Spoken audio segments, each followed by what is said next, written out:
Hi family, so today's topic, make our communications less about me and I and more about we or you. What I mean by that, I'll give you an example. I fell in love with this author.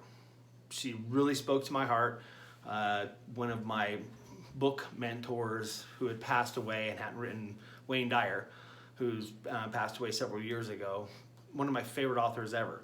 But since he's been gone, I kind of felt the void of waiting for the excitement of something new coming out from that kind of person that I looked up to. And I found this author, I won't mention her name. She writes incredibly well, speaks about things on those topics, spirituality, kindness, love, some things that are important to all of us in life. So I started reading her books, and when you read her books, she invites you to, they market to get your information so that you can get on the list, which is good. We all want to build lists in business. And when her emails would come out, though, it was so diametrically opposed to the person I read in those books. Because, and I'm sure she's a wonderful person, I don't know her personally, but here's why. Every one of her sentences in her email started off with I. I just was called to share something with you because I felt like this was so important, and because I was looking at everything that's happening in the world, and I felt, and it was just I till my eyeballs were coming out. My eyes were hurting from seeing I so much.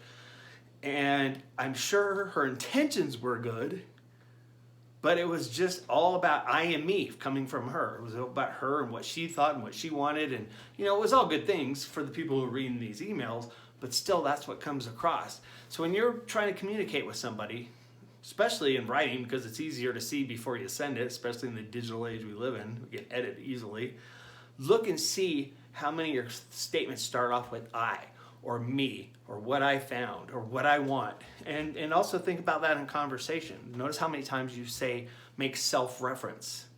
I. So if you're trying to say to somebody, what I really would like is for you to take a look at and then you're starting to talk about your business, they don't care as much about what you'd really like. So you put it in something that speaks to them. If you take a look at this, you might find something here that will benefit you. There wasn't one mention of me or I in that statement. Same message gets across, but more importantly, it's about the other person.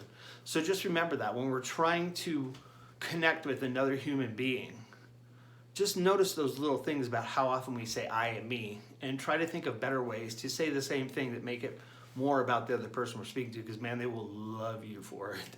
And in business, you'll do a lot of business. In your personal relationships, people will feel heard and loved.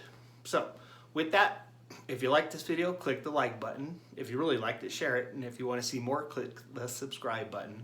And if you're connecting here in social media, you can also connect with me that way. So thanks everybody, take care, and have a blessed day.